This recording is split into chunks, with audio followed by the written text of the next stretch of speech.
Bonjour, j'espère que vous allez bien, que votre semaine se termine bien et que le week-end s'annonce aussi pour le meilleur. Je vous laisse un petit peu arriver. Dites-moi comment vous allez. Je viens de vous faire la petite story sur le thé, parce que je rentre d'une petite balade et je suis passée par le Palais d'été. J'adore cette marque, comme je vous disais, et j'avais envie de vous partager mon achat. Et au-delà de ça, j'avais aussi envie de vous partager un petit message finalement, assez simple, mais qu'on peut avoir tendance à oublier parfois. Justement, aujourd'hui, j'ai pris du temps pour moi. C'était vraiment une journée off où j'ai retrouvé une amie, une très très bonne amie. On se connaît depuis le lycée. Et c'est vrai qu'au-delà d'être assez similaires de caractère, dans nos valeurs, dans nos kiffs, etc., on a une compréhension mutuelle qui est assez profonde et on évolue un petit peu de la même manière, dans le même sens depuis des années. Donc c'est toujours un kiff de se retrouver. Et en revenant justement, je me disais sur le chemin que finalement... elle faisait partie, en tout cas pour moi, hein, je parle pour moi, mais voilà, elle faisait partie de ces personnes qui en fait me reconnectent à qui je suis. Quand je suis à son contact, alors c'est pas que je ne suis pas moi-même dans la vie de tous les jours ou dans d'autres situations, c'est juste que par justement le fait qu'on se connaisse depuis longtemps, finalement quand on se revoit, je me reconnecte vraiment à mon essence profonde, à mes envies profondes, à qui je suis, à mes valeurs de manière assez naturelle en fait et peut-être aussi un peu en effet miroir.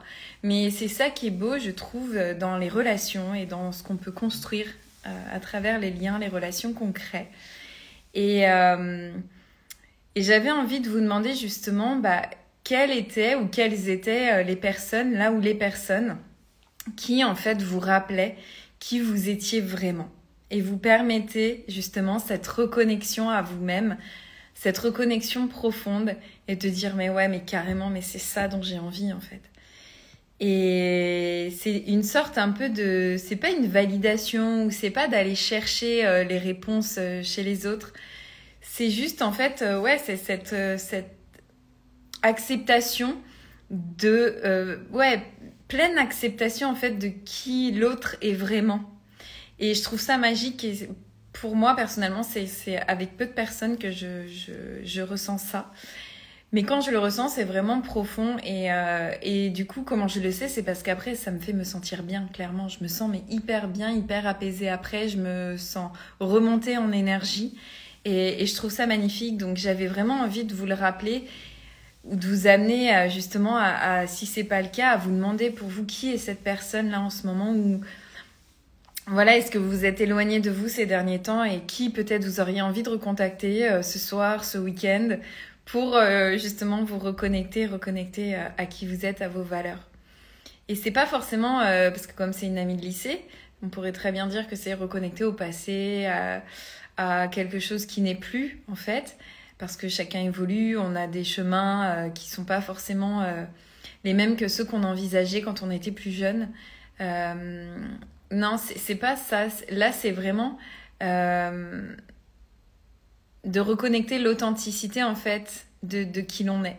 C'est pas aller ressasser le passé ou chercher quelque chose qui n'existe plus ou qui n'existe pas. Enfin voilà, c'est vraiment d'aller reconnecter à notre être profond, en fait. Je trouve pas d'autres mots pour le décrire. Et souvent, on s'enferme dans notre quotidien. Enfin, on s'enferme ou pas d'ailleurs, mais on vit notre quotidien. Et on peut avoir tendance à s'éloigner en rencontrant d'autres personnes, en investissant d'autres relations, en créant d'autres liens. Et du coup, parfois, peut-être se voiler la face ou se mentir à soi-même, dans différents degrés, bien sûr, mais justement de... peut-être pas être si honnête et se contenter de quelque chose alors qu'au final, c'est pas vraiment ce qui nous fait vibrer ou c'est pas l'essence même de ce qui nous nourrit finalement. Et je vous invite vraiment à observer déjà dans un premier temps votre entourage et les liens que vous pouvez créer, les relations que vous pouvez entretenir et voir comment vous vous sentez à la fin, enfin à la fin, après justement avoir passé du temps avec chaque personne. Est-ce que vous vous sentez apaisé? Est-ce que vous vous sentez heureux? Est-ce que vous vous sentez en joie? Ou est-ce que vous vous sentez dans l'énergie? Ou est-ce qu'au contraire vous vous sentez vidé? Ou vous vous sentez pas forcément bien? Et ça, c'est vraiment un indicateur qui est hyper parlant pour moi. Et le corps parle, hein. Maintenant, vous savez que j'aime bien lier au corps. Et pour moi, c'est vraiment la base. Et au-delà d'aller complètement à l'opposé, c'est pas forcément quelque chose d'extrême, mais en tout cas, peut-être que finalement, certaines relations, bah, vous n'êtes pas forcément à vous expanser ou à faire les choses à hauteur de vos ambitions, et peut-être que vous avez tendance à vous minimiser, enfin, qu'on a tendance à se minimiser, hein. Je parle pour moi, je m'inclus dedans, voilà, à ne pas exploiter finalement nos rêves et nos envies à fond. Voilà, tout ça parce qu'on est pris dans un fonctionnement avec d'autres personnes qui, elles, peut-être ne sont pas non plus à voir très grand ou voir plus grand, et finalement on reste dans notre petite routine. Mais au final, qu'est-ce qui se passe? C'est que on s'éteint plus ou moins. Donc, je sais pas si ça vous parle, si ça fait écho, si dans vos relations, vous avez justement c'est un degré de ressenti par rapport à des personnes qui vous poussent vers le haut et auprès de qui vous vous sentez capable de tout et vous vous révélez. Et ces autres personnes qui sont là peut-être plus pour vous éteindre, vous minimiser et vous couper un peu de vos rêves et de vos envies. Voilà le message que j'avais envie de vous faire passer aujourd'hui. Et j'espère que ça servira peut-être à quelqu'un. En tout cas, dites-moi si ça fait écho. Dites-moi si même vous avez traversé ce genre d'expérience et où vous en êtes maintenant. Et je vous souhaite une bonne soirée. Je vous dis à demain.